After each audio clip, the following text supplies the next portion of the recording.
সত্যি বললে যদি আওয়ামী লীগের পক্ষে যায় আমার বলার কিছু নাই। এর আগে বেশ আগে যত মামলা হয়েছে তার সাংবাদিক বন্ধুরা জামিন পাননি, না, একজনও পান না। একজন আইনজীবী হিসেবে এটা কিভাবে দেখেন? দুর্ভাগ্যজনক, দুর্ভাগ্যজনক। কার কার ক্ষেত্রে? সাংবাদিকদের ক্ষেত্রে।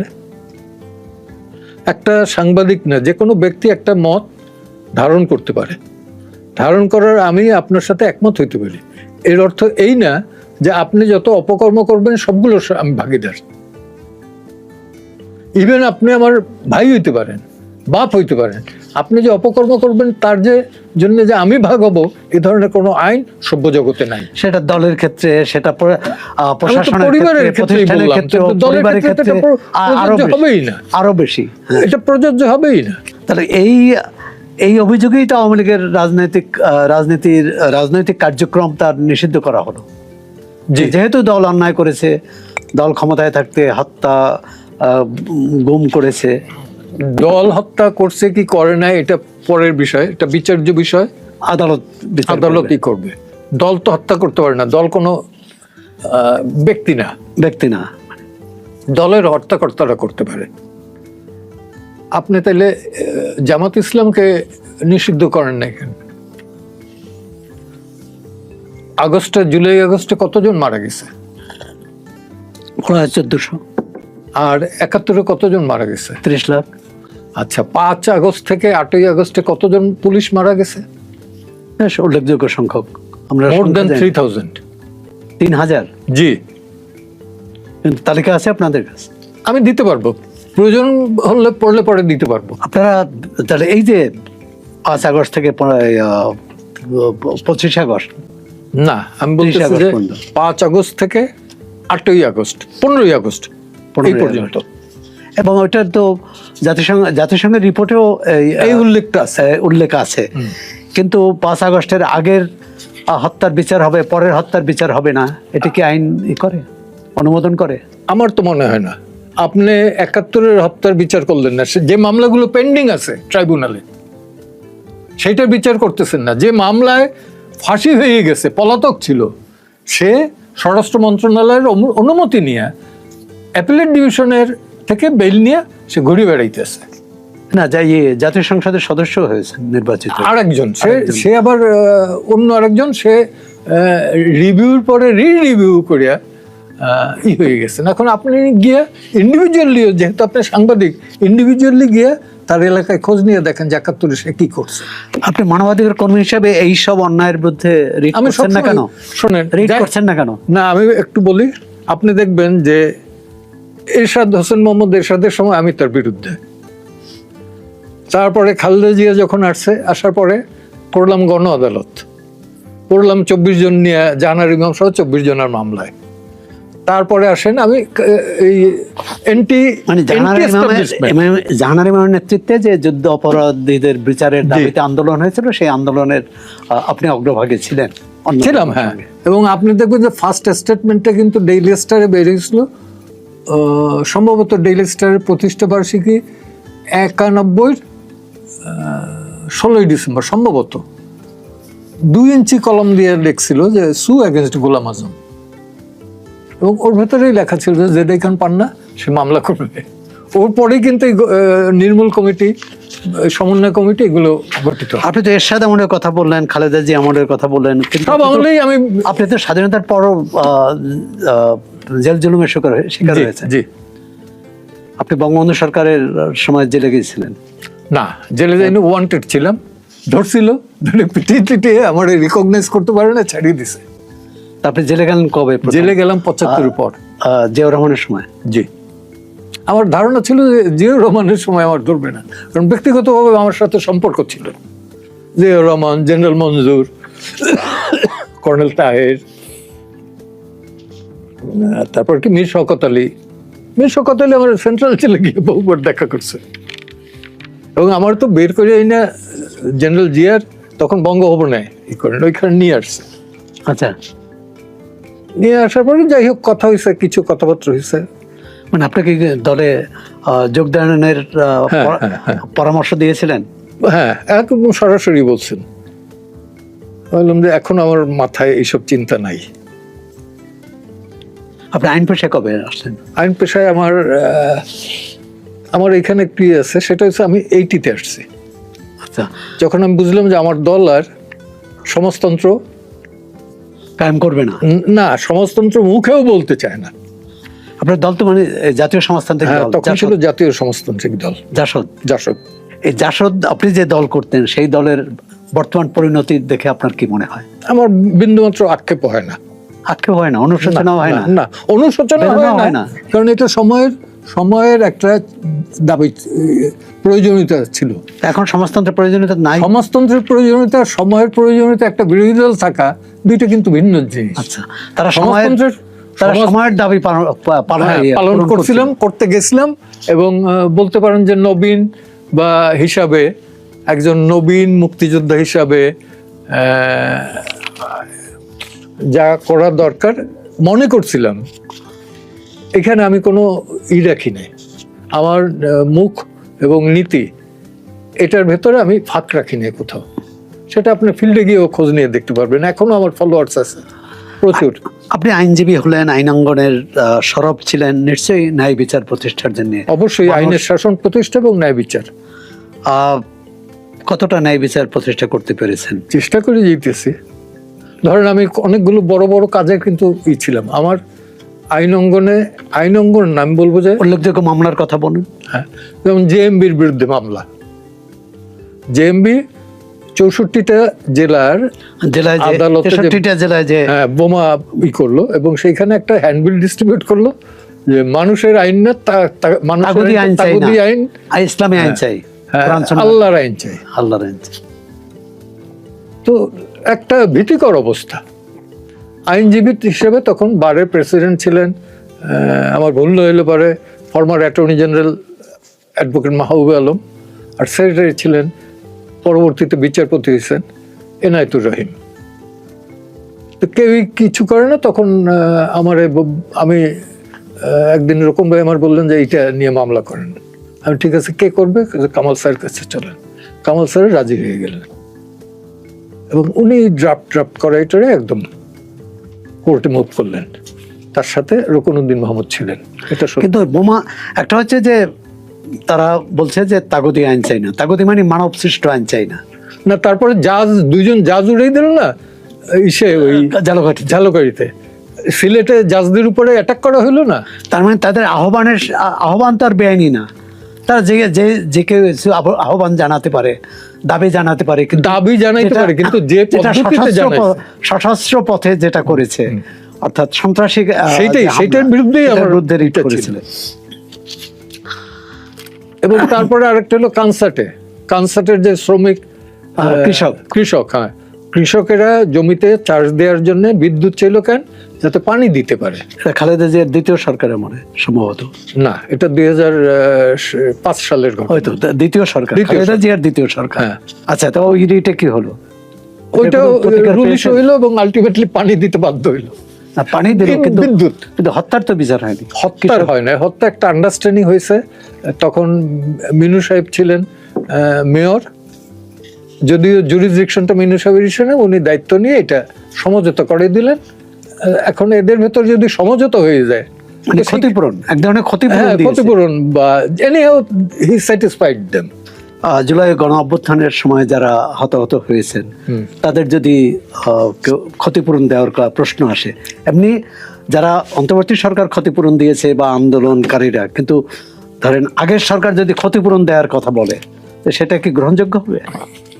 আগের সরকার বলতে আগের সরকার, আওয়ামী লীগ সরকার, যে এরা মারা গেছেন আর সুতরাং এই পরিবারগুলোকে আমি ক্ষতিপূরণ দিচ্ছি। আগের সরকার তো মুক্তিযোদ্ধাদেরই ক্ষতিপূরণ দেওয়ার থেকে চলে আসছিল। আওয়ামী লীগ 18 সালের পর থেকে মুক্তিযোদ্ধাদের যে ভাতা, সেটা বন্ধ করার পথে ছিল। তো বন্ধ তো করে না, বন্ধ তো করে না, কিন্তু কোটাটা বন্ধ করে দিছিল। আচ্ছা, ওই বিসিএস সার্ভিসে যে কোটা, সেটা তো বন্ধ করে, সব কোটা বন্ধ করে, হ্যাঁ, সব কোটা বন্ধ করে দিছিল। না, সে তো আন্দোলনের মুখে এনিহাউ দিছে, তো হ্যাঁ দিয়েছে, এবং সেটা পরবর্তীতে রেস্টোর করতে গিয়ে এটা হইলো। তার মানে এটা যদি পুনরুদ্ধার না করতে, হয়তো ওই সরকারের পতন হতো না। না, আমি দেখি না। মানে ওই আন্দোলন তবু 24 আন্দোলনটা ছিল ডিজাইনের কি? আন্দোলন তো 24 জুলাই আন্দোলনটা কি স্বতঃস্ফূর্ত না ডিজাইন? No, absolutely design. এই ডিজাইন যারা করেছেন তারা কি নিজেই- প্রকাশ্যে না অপ্রকাশ্যে? আমি নিজেই ধরেন এই যে আদালতে মুভ টুপ করার পরে আমি আপনি তো আন্দোলনের সভাপতি ছিলাম, ছিলেন। হ্যাঁ, ছিলাম। আমি কোনটা আপনি সেটা রিট করেছিলেন? হ্যাঁ, রিট আমি করি নাই, রিট করছে দুইজন আপনি রিটকারীর আইনজীবী ছিলেন? আইনজীবী ছিলাম। সেটা আমার ভাষ্য যেটা ছিল এবং ছিল সেটা হচ্ছে গুলি করে যাতে হত্যা না করা হয় আর বেআইনি ভাবে গ্রেপ্তার না করা হয়। সেখানে ইন এডিশন আমি যেটুকু বলছি যে এই ডিবির হারুন সে বিনা গ্রেপ্তারি পরোয়ানায় এদেরকে নিয়ে যে সে ভাত খাওয়াই আবার ফেসবুকে দিচ্ছে, এইটা কোন দেশের আইনে এটা আছে? অসভ্যতা। হ্যাঁ হ্যাঁ, তখন কোর্ট বলছে যে এগুলো কি জাতির সাথে মস্করা পাইছে নাকি? আদালত বলছে। হ্যাঁ, আদালত বলছে যে এগুলো কি, আমরাও তো দেখি। সরকারে জিজ্ঞেস করছে এই অ্যাটর্নি জেনারেল সহ যারা ছিলেন, এডিশনাল অ্যাটর্নি জেনারেল দুইজন, এগুলো তো মস্করা ল্যাঙ্গুয়েজ ইউজ করছে। তো পরবর্তীতে কিন্তু আমি চিন্তা করছি যে আমি কাদের হয়ে করতেছি, কারণ তাদের সাথে আমি কথা বলছি। এরা বের হওয়ার পরে আমি ফোন নিয়ে সার্জিদের সাথে, নাহিদের সাথে, এই দুইজনের সাথে কথা বলতে গিয়ে আমি বুঝলাম যে no, I am in a wrong track. না, তারা যে দাবিতে আন্দোলন করছে সেটা তো ন্যায্য। কি দাবিতে আন্দোলন করছে? এই কোটা কোটা না মেধা? কোটা না মেধা, এটা 100% ন্যায্য, আমি স্বীকার পাই। কিন্তু তারা তো 4 তারিখ পর্যন্ত শহীদ মিনারে বঙ্গবন্ধু জয় বাংলা এগুলো বলে বেড়াইছে। 4 তারিখ আগ পর্যন্ত। 4 তারিখে তো ঘোষণা দিয়ে দিয়েছে, 3 তারিখ না 4 তারিখ ঘোষণা দিয়ে দিয়েছে এই সরকারের পতন চাই। না, 4 তারিখ রাতে দিছে। আচ্ছা, তো এইটা প্রতারণা না আরেকটা? কেন প্রতারণা হবে? কেন? তাদেরই ছিল যে কোটা না মেধা, তো মেধা তো মাইনেই নিছে। না, যেহেতু কোটা বা মেধা একটা ন্যায়সঙ্গত দাবিতে যখন আন্দোলন গড়ে তুলছে, সেই আন্দোলনকারীদের যখন হত্যা করেছে নির্বিচারে, তখন তো আর তাদের অন্য কোনো হত্যাকারীদের পথ নেই। বিচার চাবে না সরকার উৎখাত করবে? দুটোই হতে পারে। আপনারা যখন রাস্তায় আন্দোলন করেছেন তখন কি চেয়েছিলেন 74 সালে? 74 সাল তো বিপ্লব করতে গেছিলাম। এরাও বিপ্লব করেছে। এরা বিপ্লব করছে, তো এটা as per version of doctor Yunus meticulous design বিপ্লব করছে। যাই হোক, তারা জয়ী হয়েছে। জয়ী হয় না, সাময়িকভাবে প্রতারণা দিতে সক্ষম হয়েছে।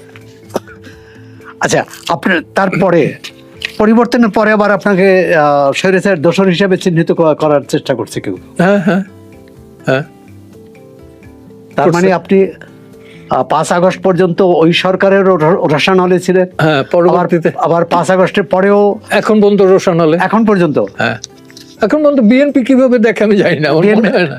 বিএনপির সময় আপনি কোনো প্রতিকূলতার মধ্যে না, পড়েননি? প্রতিকূলতার মধ্যে সেইভাবে পড়ি নাই।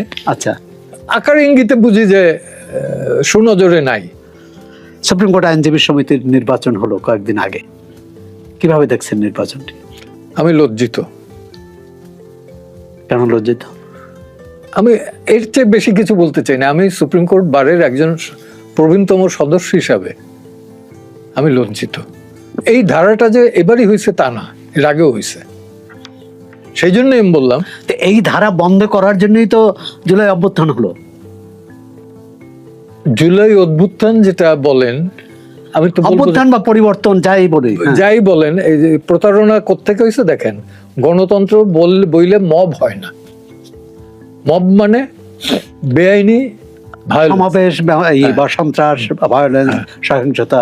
হ্যাঁ, তো এই যে মবতন্ত্র উনি কায়েম করলেন, ইনুসতন্ত্র, এটাকে কি বলবো আমি?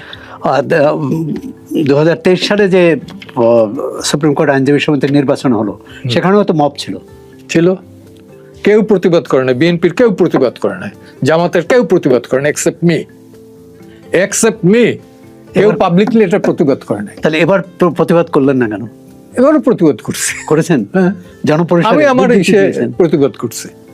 না, শুধু আপনি মনে মনে প্রতিবাদ? না, মনে না, আমি একদম ইন রাইটিং আমার ফেসবুকে দিয়ে যে ফেসবুকে কেন, আপনি রিড করবেন যে এই। না, রিড করলে তো আমি পাবো না এটা। আচ্ছা, আমি তো বুঝি যে কোনটা আমি রিমেডি কি পাবো। মানে শেখ হাসিনার সরকারের বিরুদ্ধে অভিযোগ যে তারা ভোটাধিকার হরণ করেছে 3টি নির্বাচনে, কারচুপি করেছে, জবরদস্তি করেছে এবং মানুষকে ভোট দিতে দেয়নি। সুপ্রিম কোর্ট আইনজীবী সমিতির যে নির্বাচন হলো কয়েকদিন আগে, সেই নির্বাচনে আইনজীবীরা সবাই ভোট দিতে পেরেছেন? আমি তো যাই নাই ভোট দিতে। আপনি জানেন। এখন সেখানে সংখ্যাগরিষ্ঠ ভোটারই যাননি, কারণ 12,000 সদস্যের মধ্যে 4,000 ভোটার উপস্থিতি ছিল। হ্যাঁ, তো এ থেকে কি প্রমাণিত হয়? সেই প্রশ্নই তো আপনাকে করছি আইনজীবী আমি উল্টো জ্যেষ্ঠ সদস্য হিসাবে। আমি তো বললাম যে আমি লজ্জিত।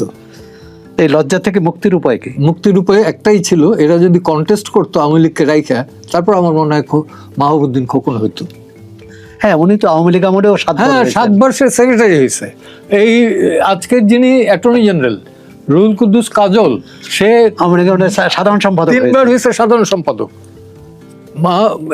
এইবার নিয়ে বোধহয় মাহবুবুদ্দিন খোকনের এইটা হবে 3 বার সভাপতি পদে। হ্যাঁ, তো এবার মানে তারা কি ভয় পেল নাকি? এইটা না দলীয় অন্য সিদ্ধান্ত হইতে পারে, আবার ষড়যন্ত্র হইতে পারে যে এদের ডুবাই দাও। এই প্রতিপক্ষকে ডুবাতে যে কিন্তু সবসময় নিজেই ডুবে যায়। হ্যাঁ, তাই হয়। আওয়ামী লীগের আমলে তো দেখা গেছে চট্টগ্রাম জেলা আইনজীবী সমিতির নির্বাচনে একই বিনা অবস্থা। প্রতিদ্বন্দ্বিতায় জয়ী হয়েছে। একই অবস্থা, ওখানে তো নমিনেশন পেপার করতে দেন, এখানেও দেয় নাই। আচ্ছা, আওয়ামী লীগের প্রতি রাগ ক্ষোভ রোষ এখানে থাকতে দেখেন পারে, আপনি কিন্তু দুইটাই এখানে দেখেন, তো সুপ্রিম কোর্ট বারে একটা হলো ব্যারিস্টার ভ্যালি চাকমা, একটা পাহাড়ি মেয়ে এবার দাঁড়াইছিল সদস্য পদের জন্য, উপমা বিশ্বাস ব্যারিস্টার, সদস্য পদের জন্য 2টা মেয়ে দাঁড়াইছিল, তাদেরও দেয় নাই। তাদেরটাও বাতিল করে দিয়েছে। হ্যাঁ হ্যাঁ, বাতিল করে দিচ্ছে। আমি মুসলিম হইলেও বলতাম না, মুসলিমও ছিল অনেকজন, তারাও পারে নাই, বাতিল করে দিছে। তার মানে এখানে ক্ষমতা যাকে চাইবে সেই নির্বাচন করতে পারবে, যা চাইবে না জি, সে নির্বাচন করতে পারবে না। অনেকটা তাই। তাহলে তো আবার কি আমরা আওয়ামী শাসনে ফিরে যাচ্ছি? আওয়ামী শাসন তার চেয়ে ভালো ছিল, কারণ আওয়ামী শাসনের সময় তো মাহবুবুদ্দিন খোকন 7 বার হয়েছেন, রুহুল কুদ্দুস কাজল 3 বার হয়েছেন। তার পরিবর্তনটা কি হলো এতগুলো মানুষ জীবন দিল? পরিবর্তন তো, জিনিসপত্রের দাম বাড়ছে, আইন শৃঙ্খলার অবনতি হয়েছে, এগুলো তো পরিবর্তন। এজন্য তার অভ্যুত্থান হয়নি। অভ্যুত্থান কি জন্য রাস্তায় হয়েছে? নামেনি। অভ্যুত্থানকারীরা জানে। যাক, আপনিও তো তখন আন্দোলনের সহযাত্রী ছিলেন, আন্দোলনের পক্ষে ছিলেন, ন্যায়ের পক্ষে ছিলেন। ন্যায়ের পক্ষে থাকবো আজীবন, চেষ্টা করি আমি থাকার, যেটা আমার বিবেক বলে, একা হইলেও আমি থাকি, চেষ্টা করি। বিএনপি সরকার 100 দিন পার করলো, আপনি এবং নতুন প্রধানমন্ত্রী ব্যক্তি হিসাবে তার নমনীয়তা, শিষ্টাচার, সৌজন্যবোধ, বিরোধী দলের নেতার বাড়িতে যে তাদেরকে সাথে তাদের সাথে শুভেচ্ছা বিনিময়, এটাকে কিভাবে দেখছেন? বিরোধী দলের নেতা মানে জামাত ইসলামের নেতা, জামাত ইসলামী, এনসিপির দুইটি তো জামাতের ছোট বড় আর কি। তো সেই এনসিপি কে আলাদা বলবেন না? হ্যাঁ, এনসিপি কে না, আলাদা আলাদা হিসাবে দেখি না, it's arranged game, absolutely arranged game. না, এনসিপি তো অনেকে জামাতের সাথে যেতে চায়নি, বাধ্য হয়েছে। বাধ্যটা কোথায়? বাধ্যটা তাদের বিএনপির সাথে তারা চেষ্টা করেছিল যে একটা জোট করার, বিএনপি নেয়নি তাদের। এখানে বিএনপি বুদ্ধিমানের পরিচয় দিছে, তাদেরকে নেয় নাই, তাহলে তাদের কালিমাগুলো বিএনপির কান্দে কি পড়তো? না, তাদের কালিমা যেমন আছে, আবার গরিব না, গৌরবের কিছু নাই, ষড়যন্ত্রে গৌরবের কিছু থাকে না। শোনেন, মির্জাফর সাকসেসফুল হয়েছিল, সিরাজুল্লাহ সরাই দিছিল, কিন্তু ইতিহাসে সে মির্জাফরই। না, এটা প্রমাণিত না যে এটা প্রমাণিত। না, এটা প্রমাণিত না, মির্জাফর প্রমাণিত, এটা প্রমাণিত না যে এনসিপি যে গঠিত হয়েছে সেটা ষড়যন্ত্রের। তারা নিজেরাই তো বলছে যে আমরা মেটিকুলাস ডিজাইনের। মেটিকুলাস ডিজাইন মানে এটা মানে এটা হঠাৎ করে আসেনি, এটা পরিকল্পিত পরিকল্পনা, আন্দোলন সংগ্রামে তো পরিকল্পনা। আমি বলি আপনার, এই যে ধাপে ধাপে কিলিংটা আছেন, কিলিং এ স্নাইপার ইউজ, যে 7.6 বোরের যে গুলিটা ইউজ করলো, এটা তো আমাদের দেশের না, তাই বাইরে থেকে আনলো কারা? সেটা খুঁজে বের করতে হবে। কে খুঁজে বের করবে? সরকার। 18 মাসে তো সরকার খুঁজে বের করতে যায় না, কারণ তারাই যেহেতু এটার সাথে কানেক্টেড, সেহেতু যেমন ওই এক মাওলানা বলতেছিল যে আমার ফোন করিয়া সাম কর্নেল আর সে বলতেছে যে আপনার উত্তর দিক থেকে আসেন, আমরা গুলি করবো না, আমরা সাইড দিচ্ছি, আসেন আসেন আসেন। বিশ্বাস করি নাই, তারপরও তার পরিচয় দিয়ে সে বললো আছে এগুলো আপনি। আচ্ছা, প্রধানমন্ত্রীর কথা বলছিলাম যে বিএনপি সরকারের 100 দিন কিভাবে দেখছেন, আর প্রধানমন্ত্রীর ব্যক্তিগত সৌজন্যবোধ, নমনীয়তা, জনসংযোগ, এই গাড়ি রাস্তা বন্ধ না করে চলাফেরা, এগুলো ক্ষুদ্র ক্ষুদ্র ছোট ছোট সাফল্য, ছোট ছোট কিন্তু এগুলো ভালো। রাস্তা বন্ধ না করা, এই যে কত বড় দুর্বিষহ, মানে বন্ধ করা কত বড় দুর্বিষহ ছিল, হ্যাঁ, সেই জায়গা থেকে অন্তত উদ্ধার পাইছি আমরা। তার ভাষা, তার নমনীয়, সে নমনীয়, এটা ঠিক। উগ্রপন্থী এটা নাই। তার দলের অনেক নেতা মন্ত্রীও তো আপনার খুব ঘনিষ্ঠ, খুবই ঘনিষ্ঠ। তাদের মধ্যে কি এই প্রধানমন্ত্রীর ছায়া পাচ্ছেন, না উল্টো পাচ্ছেন, উল্টো কোনো চিত্র? না, ছায়াটা তাদের মধ্যে আছে। তারা দেখা সাক্ষাৎ যেটা হইলে পরে জড়াই ধরে, ছোট হইলে পরে, মেইনলি সবাই ছোট। সিনিয়র আছেন দুইজনই, মির্জা ফখরুল আর নজরুল ইসলাম খান। নজরুল ইসলাম খান তো এই হননি, না হয় না, তবুও তিনি এই দলের ভেতর, দলের ভেতর। জি জি। বিএনপি সরকারের যে 100 দিনে কত নম্বর দিবেন? এখন যদি আপনি ক্লাস 1-এ বসে বলেন যে এই ছেলে ম্যাট্রিক পাস করলে পরে কি দিবেন, সার্টিফিকেট দিবেন কিনা, এত 100 দিনে দেওয়ার মতো না, এটা দেওয়ার মতো কিছু নাই। এটা তার বিরুদ্ধে বলার মতো কিছু নাই, দেওয়ার মতো কিছু নেই। বিরুদ্ধে বলার একটাই আছে যে ইউনূসের এই ফাইজলামির আমল বা প্রতারণার আমলে যেসব মিথ্যা মামলা হয়েছে এগুলোকে উড্র করুক। আচ্ছা, কি পদ্ধতিতে করতে পারে সেটা সরকার যে কোনো সময় সরকার এগুলো উড্র করতে পারে, স্বরাষ্ট্র মন্ত্রণালয়, আইন মন্ত্রণালয়। কিন্তু এরা তো বলছেন যে আমরা তো মামলা করিনি, আমরা কি করে উড্র করব? এগুলো যদি বইলে থাকে তা আইসে এখানে বলুক, আপনার সামনে লাইভে বলুক যে আমরা তো মামলা করি না। প্রতিদিন রেডিও টেলিভিশনে তো এই ধরনের বক্তব্য দিয়েছে, রেডিও টেলিভিশন দেয়, যেমন বাচ্চু রাজাকারের বেলা যার ফাঁসি হয়ে গেছিল তারে কোন সাজা মাপ করছে। তার মানে আইনের ক্ষেত্রে এক ধরনের বাছাই করার ব্যাপার আছে। তা তো অবশ্যই। আপনারা আরেকটা কথা বলি, এই যে সাবেক বিচারপতি খায়রুল হক, যাকে প্রধান বিচারপতি, প্রধান বিচারপতি, তাকে যেভাবে হেনস্থা করতেছে, আজকের বিচারপতিদের আমি এবং সবাইকে স্মরণ করে দিতে চাই, সামনে কিন্তু দিন আছে, কার কখন এই অবস্থা হয় সেটা যাতে না হয়, সেই জন্য আমি কায় মনোবাক্যে আল্লাহর কাছে মোনাজাত করি যে আর কারো ভাগ্যে যাতে। আপনি সাবেক প্রধান বিচারপতি খায়রুল হকের কথা বললেন, কিন্তু সাবেক প্রধান বিচারপতি সিনহা একই তাকে তো দেশ ত্যাগ করতে হয়েছে। হ্যাঁ, দেশ ত্যাগ করছেন। ওনার বেলা আমি বলি না কেন যে উনি কট্টর আওয়ামী লীগের ছিলেন, ও সেই কারণেই এটা কি অভ্যন্তরীণ বিষয় আর কি গেছেন।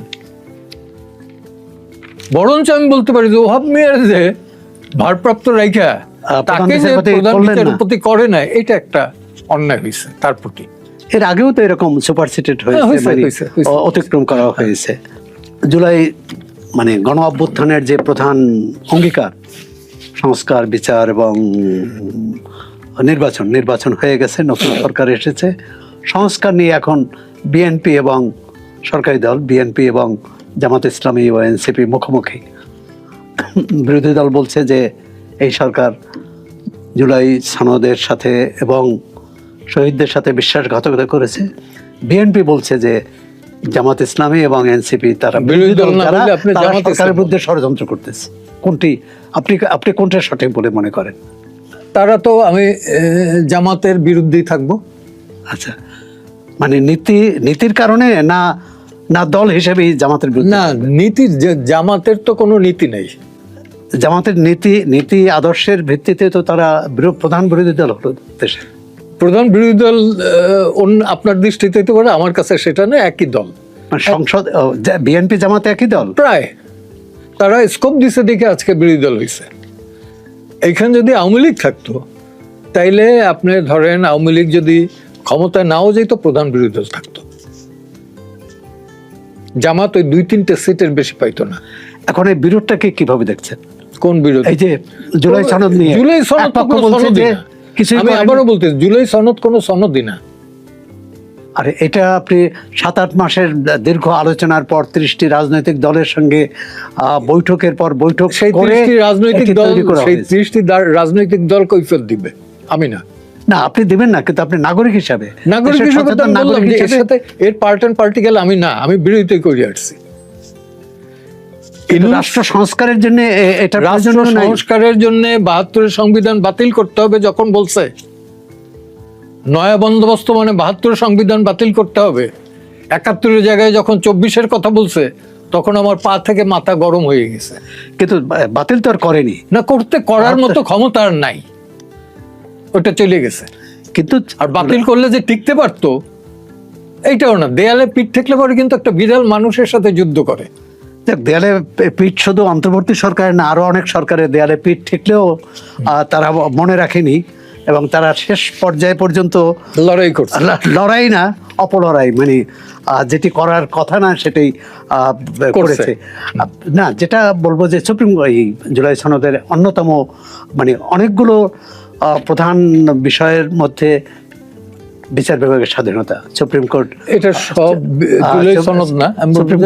সুপ্রিম কোর্ট সচিবালয় প্রতিষ্ঠা, আইন বিচারকদের নিয়োগে আইন করা, এগুলো তো সমর্থন করবেন নিশ্চয়ই। এগুলো সমর্থন করি, কিন্তু সরকার তো এগুলো বাদ দিয়ে দিয়েছে।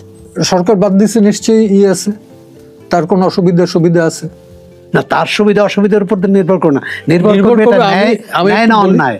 কোন সরকার আমলে এইটা চাওয়া হয় না? সব সরকার আমরা চাওয়া হয়েছে। সব সরকারি ক্ষমতায় গিয়ে এই দুটো দেয় না। তার মানে আমরা তো পরিবর্তন চাই না, পরিবর্তন তো আপনি এইভাবে চাইলে পরে হবে না। ক্ষমতায় থাইকা যদি পরিবর্তন চান তখন হবে। আপনি একজন আইনজীবী এবং মানবাধিকার কর্মী হিসাবে বলুন যে এই দুটো ক্ষেত্রে কি করণীয়? সরকার যেটা করেছে এটা ঠিক করেছে না? এটা সরকার সচিবালয়ে থাকা প্রয়োজন, আইন হওয়া প্রয়োজন বিচারক নিয়োগে, এবং অধস্থন আদালতের উপর নির্বাহী বিভাগের নিয়ন্ত্রণ না, বাতিল করা উচিত। বিচার বিভাগের উপরে নিয়ন্ত্রণ রাখা উচিত না। এক, কিন্তু আরেকটা কথা আসেন যে বিচার বিভাগের কাজটা কি? পদোন্নতি, ট্রান্সফার না বিচার করা? সে বিচারের অগ্রগতি কতটুকু দেখতেছেন? এখন বিচারে এটাও তো একটা প্রতিবন্ধকতা। এটা প্রতিবন্ধকতা আমি বলবো না, প্রতিবন্ধকতা হলো মানসিকতা তো অনেকগুলো বাস্তব কাঠামো, বাস্তব অবস্থা যে সেই সামাজিক বাস্তব অবস্থাটা তৈরি হয়েছে কিনা। আমাকে আপনি স্বাধীন করে দিলেন,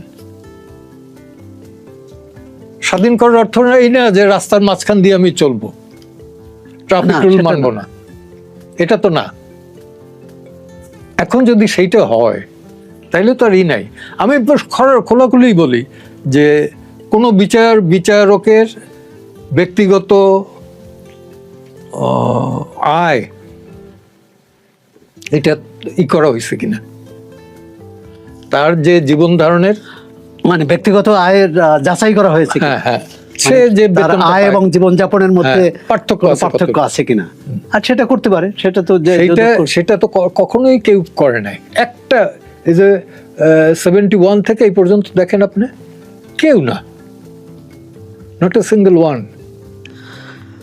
যে বিষয়টি আসছে যে আপনি বলছেন, আপনার কথায় তো অনেকটা আইনমন্ত্রীর বক্তব্যের প্রতিধ্বনি শুনতে পাচ্ছি। আইনমন্ত্রী তো আমাদেরই ছোট ভাই। অন্যায় করলে সেটা সমর্থন করতে হবে, আমি তাকে সতর্ক করব না। কিন্তু এই বিচার বিভাগ সম্পর্কে বিচার বিভাগ সম্পর্কে বলি, তার মত এটা দলীয় মত। সে অ্যাটর্নি জেনারেল থাকাকালীন কিন্তু অ্যাপিলেট ডিভিশনে আওয়ামী লীগ যাতে বেআইনি ঘোষিত না হয় সেই জন্য সে কিন্তু ফাইট দিছে on behalf of to protect the Awami League. আর সেই পার্লামেন্টে গিয়ে কিন্তু আওয়ামী লীগের বিরুদ্ধে যাতে ব্যবস্থা নেয়, বেআইনি ঘোষিত সেই প্রস্তাবটা দিচ্ছে। তার মানে এটা স্ববিরোধিতা। ব্যক্তিগতভাবে তার স্ববিরোধিতা হলেও আমি বলবো যে এটা দলীয় সিদ্ধান্ত। অ্যাটর্নি জেনারেল হিসাবে এটা ছিল ব্যক্তিগত সিদ্ধান্ত, ব্যক্তিগত অবস্থান। সে বহু জায়গায় ইলেকশনের সময় বলছে যে আমি আওয়ামী লীগের এটা বেআইনি হইতে দেয়নি। কিন্তু বেআইনি মানে বিএনপির অনেক জ্যেষ্ঠ নেতা, মহাসচিব সহ, তারা কিন্তু বলেছে আমরা আইন করে কোনো দলকে নিষিদ্ধ করতে চাই না। হ্যাঁ বলছেন, কিন্তু আবার তারা আইন করলেন যে ওই দল নিষিদ্ধ। কার্যক্রম চালাতে পারবে না, এই দল নিষিদ্ধ থাকবে। আচ্ছা, দল নিষিদ্ধ থাকার, কার্যক্রম নিষিদ্ধ থাকার মধ্যে পার্থক্য কি? দলের নাম নিয়ে আপনি কিছুই করতে পারবেন না, কিন্তু দল থাকবে। দল থাকবে। দল যদি কার্যক্রমই না করতে পারে, দলের কাজ কি? মানে এটা কি মানে দল নাই, দল তো নিষিদ্ধই করে দিল। না, বলেছে যে আওয়ামী লীগের কার্যক্রম নিষিদ্ধ, দল নিষিদ্ধ না। কিন্তু না, সেটা হয়েছিল ইউনূসের সময়। হ্যাঁ, সেটাই। পরবর্তীতে দলই নিষিদ্ধ করছে। না, সেটা করেনি, এখনো করে না। এখনো ওই অধ্যাদেশটাই আইনে রূপান্তরিত করেছে। হ্যাঁ, সুতরাং ওইটা করেনি। বলেন, বাংলাদেশ এই যে আপনি 55 বছর যে দেশের জন্য যুদ্ধ করেছেন, লড়াই করেছেন, সেই দেশের ভবিষ্যৎ চিত্রটা কিভাবে আপনি দেখেন? পুরোপুরি সফল হই নাই, কিন্তু তারপর বলি, যখন স্বাধীন করছিলাম তখন এই দেশে একটা স্পঞ্জের স্যান্ডেলের কারখানার মালিক কিন্তু কোনো বাঙালি ছিল না। হ্যাঁ, কাকে ব্যবসা বলে, ইন্ডেন্টিং ফার্ম বলে কোনো ফার্মের মালিক বাঙালি ছিল না। 5টা পানের লাইসেন্স হতো পাকিস্তান আমলে। ঢাকা থেকে পানের লাইসেন্স 5টায় করাচিতে যাইতো। সে 5টাই ছিল আজিজ মোহাম্মদ ভাইয়ের বাপ মোহাম্মদ ভাইয়ের নামে, বিভিন্ন নামেই, কিন্তু কোনো বাঙালি কিন্তু বাঙালি না, অবাঙালি। আপনি দেখেন এখানে পাটের কল আদমজি বাওয়ানি এরা করছে, টেক্সটাইল আদমজি বাওয়ানির করা, আজকে বাঙালি করতেছে। লুটপাটও বাঙালি করছে। হ্যাঁ, করছে, আমি স্বীকার পাই, কিন্তু তার অর্থ এই না যে দেশের ডেভেলপমেন্ট হয় না। এই উন্নয়নের সুফলটা কারা পেয়েছে? উন্নয়নের সুফল অনেকটা। আজকে আপনি সাধারণ কৃষককে জিজ্ঞেস করেন, রিক্সাওয়ালাকে জিজ্ঞেস করেন, ঢাকা শহরের যে মানুষ কাজের জন্য হুমড়ি খেয়ে পড়েছে এবং রাস্তায় যে হাঁটা যায় না এখন এই জন্য, কি বলে, ব্যাটারি রিক্সার জন্য, সেটা কি উন্নয়নের লক্ষণ বলবেন? টেকনোলজিকে আপনি বাদ দিতে পারবেন না। হিউম্যান হলারের চেয়ে, মানে পায়ে চালিত রিক্সার চেয়ে ব্যাটারি রিক্সা অবশ্যই, কিন্তু এটা তো উৎপাদনশীল খাত নয়। উৎপাদনশীল খাতে তাদের ব্যবহার করে। উৎপাদনশীল খাতে ব্যবহার করতে হলে পরে তাকে আপনার ইন্ডাস্ট্রিয়াল লেবার বানান হবে। শিল্প আছে কি? নাই, যেগুলো ছিল সেগুলো তো বন্ধ হয়ে গেছে। ওই যে এটা কি পূর্ববর্তী সরকারের কৃতিত্ব? আমি বলি একটু, গাজী টায়ার, সেইটা 3 দিন বসে আগুন জ্বললো, ভেতরে কতজন মারা গেল সেটার কোনো হিসাব হইল না, হয় নাই? এরকম তো অসংখ্যই হয়েছে। এটা তো অন্তর্বর্তী সরকার আমলে। অন্তর্বর্তী সরকার না, ওই ফাইজলামি সরকার, ওই ইউনূসের। না, তবু আমরা ব্যক্তিকে সম্মান দেই না, কোন ব্যক্তিকে সম্মান দেবো? এত বড় একটা প্রতারক, যে জাতির সাথে প্রতারণা করছে, দেশের সাথে করছে, যে সংবিধানের সাথে করছে, সে প্রতারকের কিসের সম্মান? এটা আওয়ামী লীগের ভাষা। যদি বলেন তাই, সত্যি বললে যদি আওয়ামী লীগের পক্ষে যায়, আমার বলার কিছু নাই। সত্যি বললে যদি আওয়ামী লীগের ভাষা হয়ে যায়, বলার কিছু নাই। না,